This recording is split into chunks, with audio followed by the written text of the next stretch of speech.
Letter of St. Paul to Philippians, Chapter 1.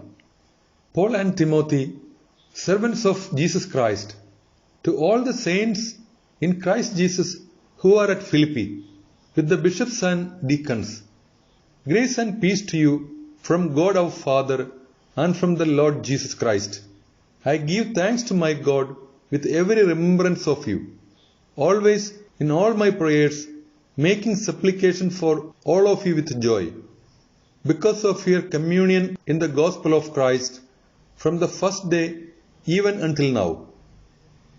I am confident of this very thing, that he who has begun this good work in you will perfect it unto the day of Christ Jesus. So then, it is right for me to feel this way about all of you, because I hold you in my heart, and because in my chains and in the defense and confirmation of the gospel, you all are partakers of my joy. For God is my witness how, within the heart of Jesus Christ, I long for all of you.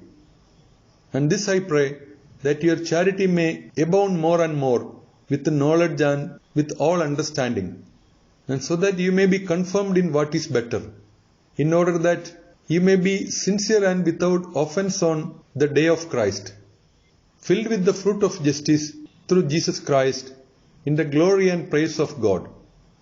Now, brothers, I want you to know that the things concerning me happen for the advancement of the gospel, in such a way that my chains have become manifest in Christ in every place of judgment and in all other such places.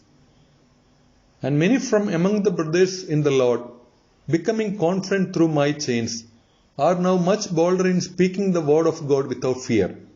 Certainly, some do so even because of envy and contention, and others too do so because of a good will to preach Christ. Some act out of charity, knowing that I have been appointed for the defense of the gospel, but others out of contention announce Christ insincerely, claiming that their difficulties lift them up to my chains. But what does it matter, as long as by every means, whether under pretext or in truthfulness, Christ is announced? And about this I rejoice, and moreover, I'll continue to rejoice. For I know that this will bring me to salvation, through your prayers and under the ministration of the Spirit of Jesus Christ, by means of my own expectation and hope. For in nothing shall I be confounded. Instead, with all confidence, now just as always, Christ shall be magnified in my body, whether by life or by death. For to me, to live is Christ, and to die is gain. And while I live in the flesh, for me there is the fruit of works, but I do not know which I would choose. For I am constrained between the two, having a desire to be dissolved and to be with Christ, which is the far better thing. But then to remain in the flesh is necessary for your sake.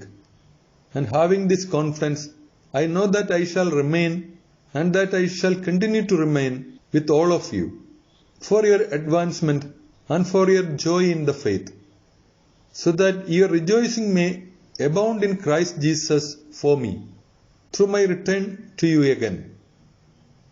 Only let your behavior be worthy of the gospel of Christ, so that whether I return and see you, or whether being absent I hear about you, still you may stand firm with one spirit, with one mind, laboring together for the faith of the gospel. And in nothing be terrified by the adversaries, for what is to them is an occasion of perdition, is to you an occasion of salvation, and this is from God. For this has been given to you on behalf of Christ, not only so that you may believe in him, but even so that you may suffer with him, engaging in the same struggle of a kind which you also have seen in me, and which you now have heard from me. Letter of St. Paul to Philippians, Chapter 2.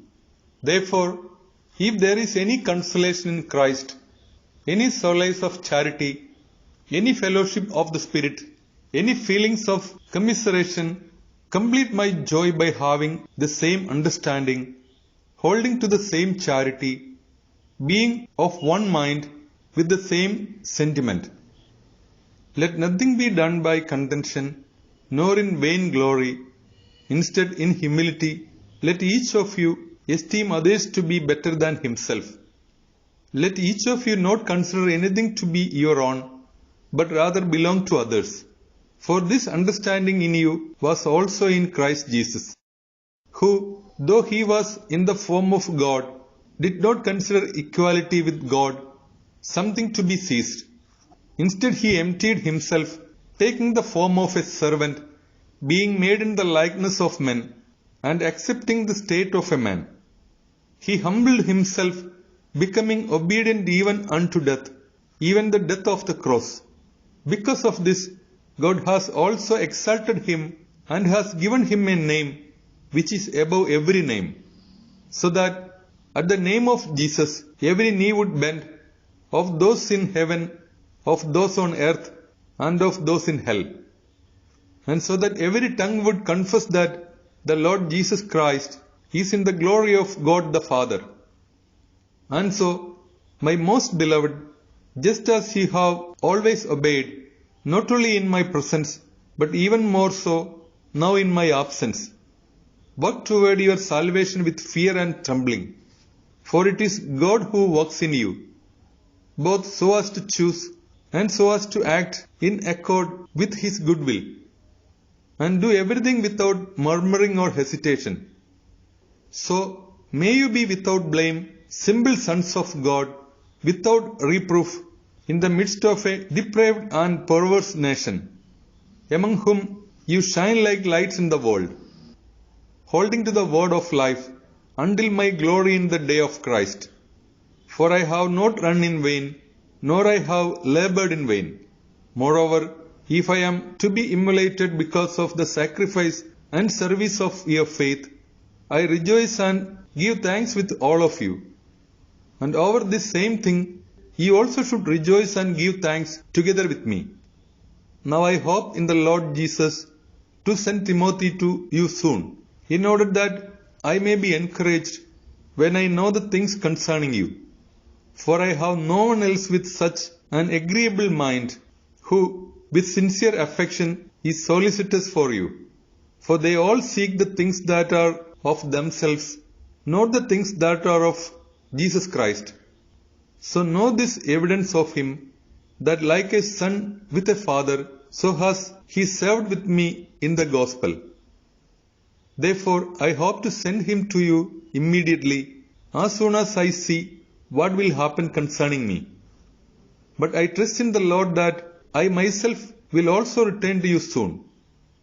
Now I have considered it necessary to send to you Epaphroditus, my brother and co-worker, and fellow soldier, and an attendant to my needs, but your apostle. For certainly he has desired all of you, and he was saddened because he had heard that he was sick. For he was sick even unto death. But God took pity on him, and not only on him, but truly on myself also, so that I would not have sorrow upon sorrow. Therefore I send him more readily, in order that by seeing him again you may rejoice, and I may be without sorrow. And so receive him with every joy in the Lord, and treat all those like him with honor. For he was brought close even to death, for the sake of the work of Christ, handing over his own life, so that he might fulfill what was lacking from you concerning my service. Letter of St. Paul to Philippians, chapter 3. Concerning other things, my brothers, rejoice in the Lord. It is certainly not tiresome for me to write the same thing to you, but for you it is not necessary. Beware of dogs. Beware of those who work evil. Beware of those who are divisive. For we are the circumcised, we who serve God in the Spirit, and who glory in Christ Jesus, having no confidence in the flesh. Nevertheless, I might have confidence also in the flesh, for if anyone else seems to have confidence in the flesh, more so do I. For I was circumcised round the 8th day of the stock of Israel, from the tribe of Benjamin, a Hebrew among Hebrews. According to the law, I was a Pharisee. According to zeal, I persecuted the church of God. According to the justice that is in the law, I lived without blame. But the things which had been to my gain, the same have I considered a loss, for the sake of Christ. Yet truly I consider everything to be a loss, because of the preeminent knowledge of Jesus Christ my Lord, for whose sake I have suffered the loss of everything, considering it all to be like dung, so that I may gain Christ, and so that you may be found in him, not having my justice, which is of the law, but that which is of the faith of Christ Jesus, the justice within faith, which is of God.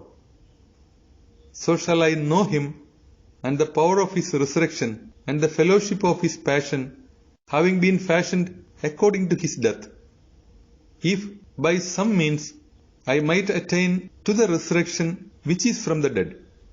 It is not as though I have already received this, or were already perfect, but rather I pursue, so that by some means I might attain that in which I have already been attained by Christ Jesus.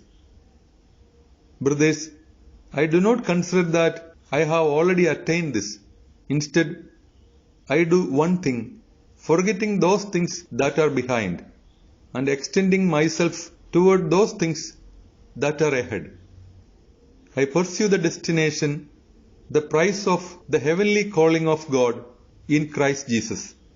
Therefore, as many of us as are being perfected, let us agree about this. And if anything you disagree, God will reveal this to you also. Yet truly, whatever point we reach, let us be of the same mind, and let us remain in the same rule. Be imitators of me, brothers, and observe those who are walking similarly, just as you have seen by our example. For many persons about whom I have often told you, and now tell you, weeping, are walking as enemies of the cross of Christ.